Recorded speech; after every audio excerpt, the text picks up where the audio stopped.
Este programa tem o apoio de BetClick. Olá, eu sou a Luana do Bem e estou aqui de trator na companhia do casal Pereira que não liga nada a futebol. Pois bem, vão ter relevado a passar pelo meio da sala, amigos. Acham que vos ia deixar ficar fora de jogo? Perceberam? Offside? Esqueçam. Liga Portugal BetClick. Em nome do futebol, vamos todos a jogo.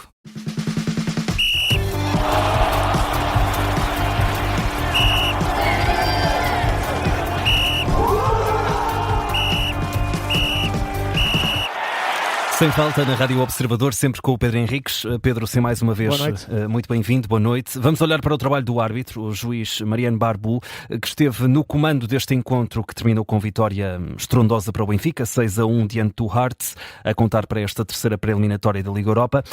Vamos desde já olhar para os lances e começamos com esse golo madrugador, logo ao minuto 3, o primeiro golo do Benfica. Certo, e um gol legal, sem fora de jogo.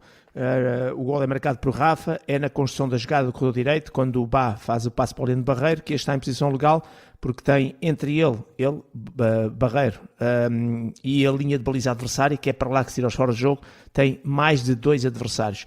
E isto vai ser importante por outro gol que vai aparecer à frente, porque as pessoas, por vezes, têm noção que tem que ter um defesa e um guarda-redes. Não é nada disso, não é defesa nem guarda-redes, não interessa a posição do campo. Tem que ser 2 adversários, sejam eles quem for, ou mais, para nunca haver fora de jogo.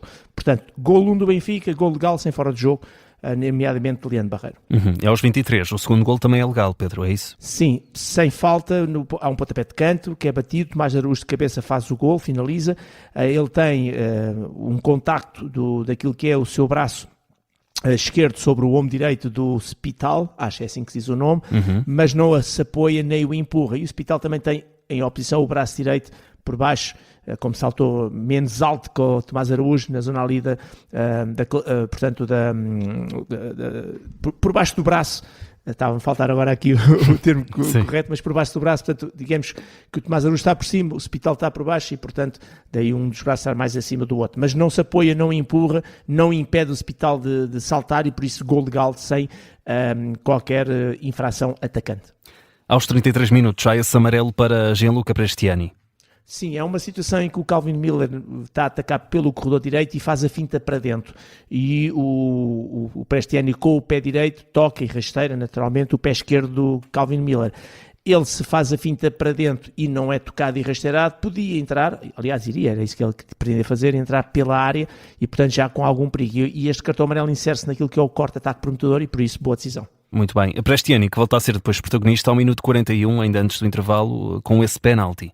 E penalti bem assinalado pelo árbitro, o VAR só se limitou a confirmar, portanto o árbitro está muito bem colocado e vê, porque é uma situação sem bola e isso é sempre mais difícil. O Laurent Mendy, com a mão direita, agarra e puxa o ombro direito do Prestiani. Relembrar que o Prestiani iria receber ali um género de tabelinha. O penalti é bem assinalado e o árbitro também mostra cartão amarelo, porque se tratando da utilização das mãos, e sempre que tu empurras, agarra ou puxas um adversário na área e cometes penalti, isto nunca é na tentativa de jogar a bola. Portanto, é sempre considerado infração e se cortas um ataque prometedor, portanto, se é para amarelo, mantens o amarelo. Se é para vermelho, mantens o vermelho.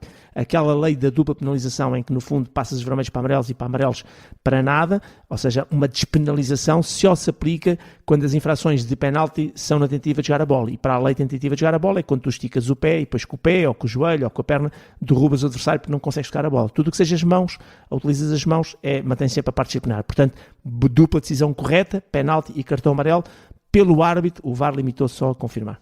Já aqui, em cima do minuto 45, queres falar de duas questões. Primeiro do tempo extra, não é, Pedro? Certo, o tempo extra porque na primeira parte, tal como depois acontece no final da segunda parte, o árbitro deu um minuto de tempo extra e que nós chamamos tecnicamente de recuperação de tempo perdido e que foi escasso, porque na primeira parte houve a amostragem de 2 cartões amarelos, 3 golos, e um deles ainda por cima de penalti que o árbitro marcou, mas que o VAR teve que confirmar, e o tal golo que vem portanto, que é em cima, portanto, é em cima do minuto 45 mais um, que acaba por ser anulado também, como já vamos ver com a intervenção do VAR. Exatamente, e há ainda esse lance aos 45 mais um, que é o golo anulado ao Benfica, com alguma confusão à mistura. Certo, em primeiro lugar o passe do Leandro Barreiro para o Pavlidis, ele está em fora de jogo e portanto o assistente dá o fora de jogo. E aqui pode às vezes gerar a confusão porque o Pavlidis tem entre ele e a linha de baliza um jogador de campo defensor e as pessoas às vezes são iludidas com o facto de até que no Mundial tivemos um caso desse e foi muito falado, porque as pessoas olham, mas ele tem o defesa à frente. Não é defesas, não é guarda-redes, não esqueçam as posições. Um jogador tem que ter 2 adversários, neste caso entenda-se o Pavlidis, no momento em que o Leandro Barreiro faz o passe, entre ele e a linha de baliza adversária. Se tendo só um, como foi o caso, que por acaso era jogador de campo, não conta, é preciso ter 2 e portanto bem no fora de jogo. O que é que aconteceu aqui neste mesmo lance? É que ato contínuo, que o Leandro Barreiro faz o passe, fica a ideia que o Spital tinha rasteirado o Leandro Barreiro, que ficou a queixar-se da perna, mas para mim não houve motivo para infração, que seria penalti, mas mesmo que fosse penalti, o penalti era sempre a posterior do momento do passe, ou seja, do fora de jogo. E o Pavlidis já se considerava a tomar parte ativa na jogada. E, portanto, seria sempre, mesmo que houvesse penalti, fora de jogo, que é a primeira infração de fora de jogo antes do penalti. De qualquer maneira, para mim também não há penalti, porque é o próprio Barreiro que se aleja, porque após rematar vai, digamos, chocar contra a perna do seu adversário e não o contrário. Por isso, boa decisão naquilo que foi o gol anulado ao Benfica por fora de jogo. E Pedro, avançamos já para a segunda parte, aos 70 minutos, amarelo para Spital. Sim, este cartão amarelo insere-se naquilo que é, na altura, o capitão da equipa, do Arts, o Blair Spital, acaba por fazer duas em um, ou seja, uma falta tática e uma entrada negligente. Ele derruba o Rafa Silva, quando o Rafa estava a ser em contra-ataque, e portanto sempre que destrói uma saída em contra-ataque com o objetivo de parar a jogada, encontramos isto na falta tática, muitas vezes dizemos que é uma falta útil, e a entrada, que é lateral, com o pé esquerdo, que acaba por tocar e derrubar o pé direito do extremo do Benfica, do Rafa, e portanto é uma entrada também dura e negligente, e portanto cartão amarelo bem mostrado. E Pedro, avançamos agora para o golo do Hearts, marcado por Renault ao minuto 72. Sim, é o cartão amarelo ao Bá primeiro, porque por trás acaba por com o braço derrubar ali nas costas o Paquet, não sei como é que se diz, os nomes são difíceis com MCs e capas pelo meio. Paquet, acho que é assim que se diz, quando ele ia entrar lateralmente pela área, e é uma infração que corta uma jogada de perigo, chamado ataque perigoso, porque o ataque prometedor, porque se o Alexandre Bano desequilibra, o Paquet ia entrar na área e portanto era uma jogada de perigo. Cartão amarelo bem mostrado. Estás a falar do amarelo para o Bá ao minuto 79, é isso? 79, exatamente. Peço desculpa, saltei o minuto 72. Por isso é que eu estava aqui a ficar confuso. Não, desculpa. Não, mas voltamos a isso, ao golo. Não, depois, agora já estava no minuto 79. 7 minutos antes, é o golo da equipa escocesa, só para dizer que também não há fora de jogo no momento do passe do Guendouzi, quando passa para o Tom Renault, que acaba por finalizar, e portanto ele tem mais 2 adversários da linha de baliza, gol legal. E depois aos 79, então o cartão amarelo, já falámos, ao Bá. Exato, e há ainda mais um cartão amarelo, neste caso para o português Cláudio Braga do Hearts. Sim, é uma entrada completamente fora de tempo, ele vai ao Leandro Barreiro com pés e com anca, só para destruir a jogada e parar a jogada, e portanto é uma entrada durinha, negligente, bem sancionada disciplinarmente.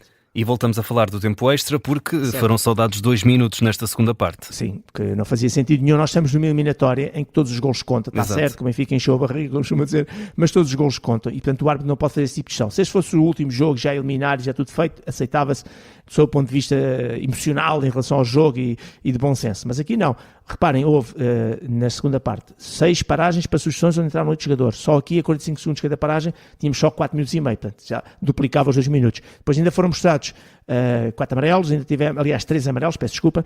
Ainda tivemos 3 golos.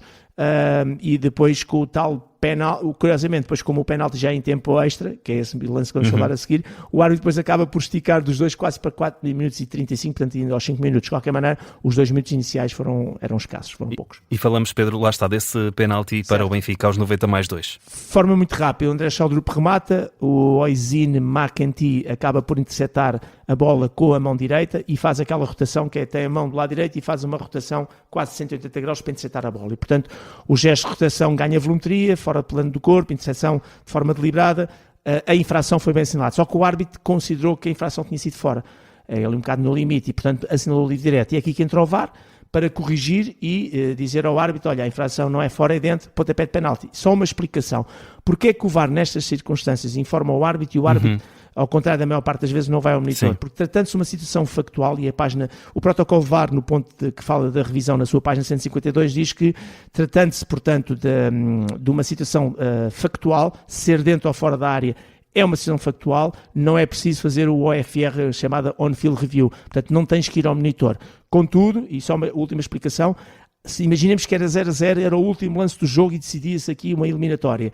Mesmo sendo factual, para reforçar a ideia que realmente o VAR tinha razão e que era um lance decisivo para o jogo, nestes casos o árbitro pode aceitar a decisão, como pode também ir ao monitor para, e a expressão que eu vou usar é a expressão que vem lá na página 152, para vender melhor a decisão. Tipo, eu obrigo esta imagem a passar na televisão e toda a gente vê que realmente o lance é dentro. Neste caso, com o resultado que estava não era preciso, tudo certo, e era mesmo dentro da área, e foi mesmo mão, e foi bem assinado o pontapé de penalti. E Pedro, analisados os lances, falta a tua nota para Mariane Barbu e a sua equipa. Vou dar 7. 7. Uma nota segura. O árbitro e o VAR em bom plano. Repara, 2 penaltis bem assinalados, e isso, 2 penaltis são 2 lances muito importantes, um deles com a ajuda do VAR. O gol anulado, por fora do jogo, também muito bem. Cumpriu nos 5 cartões amarelos que mostrou, portanto, sob o ponto de vista disciplinar. A única coisa que eu tenho a apontar de menos positivo é efetivamente a questão da gestão do tempo, os tais 1 minuto e depois 2 minutos que ele deu, mas isto é um sumenos, né, por cima com um resultado tão volumoso. Por isso vou dar nota 7, árbitro e VAR estiveram mesmo em bom plano. Nota 7 dada pelo Pedro Henriques ao trabalho do árbitro romeno Mariane Barbu, que esteve ao comando deste jogo entre Benfica 6, Artes 1, a contar para a primeira mão da terceira pré-eliminatória da Liga Europa. É desta forma que fechamos mais uma edição do Sem Falta. Pedro Henriques, muito obrigado. Uma boa noite para ti. O Sem Falta que, como sempre, também fica disponível em podcast. Este programa tem o apoio de BetClick.